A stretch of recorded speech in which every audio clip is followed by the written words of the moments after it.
The past few weeks, I've highlighted all the different ways we can be using Jamboard for different things, and I just want to go over some of the ways that it's been used in my classroom and some of the ways that we discussed. So one of the first ways was with our social emotional check-in. And if you recall, for the first one, they responded with a picture, so this highlighted the use of images. And then the second one highlighted the text box using those sentence stems. That's one way you can be using Jamboard in your classroom. Another way you can be using it is in writing. Something that I am doing with my kids, actually, is they have to move through the writing sequence based on SRSD with their names, and then as they finish, they move their card to the next one. So this gives myself and Mara a chance to know where they're up to and who needs the most help. So if someone's name hasn't moved, we know to check in with them. Another really fun way that we've done it is with reading. So I have a bunch of kids reading The Lightning Thief as a graphic novel, and as they read, they need to share a clarifying question, a vocabulary word, and it's all color-coded, and that's been explained to them. So now when I go through, I can quickly scan what are things they notice. Are there a lot of questions? Very quick visual cues.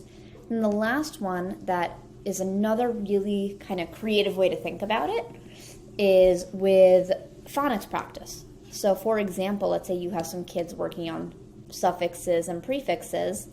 They could literally just click and drag and say pre-reads or previews.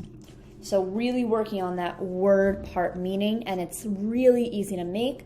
The way I actually made this was by using sticky notes, and I made one. So let's say I wanted to add another base word, which was, let's say I wanted to add another base word to this mix.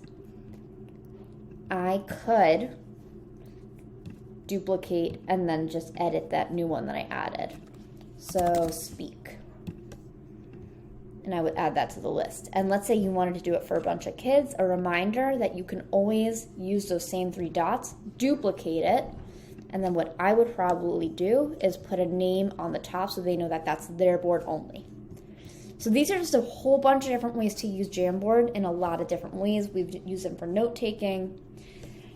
We've used them in science, so groups have to sort together. A lot of different options, and I'm curious to see how you use them. I'm happy to check in with you, happy to share some of these templates with you also if that is something that would be of interest. You let me know, and I'm looking forward to sharing our next teaching tip with you, and I'm here if you need help.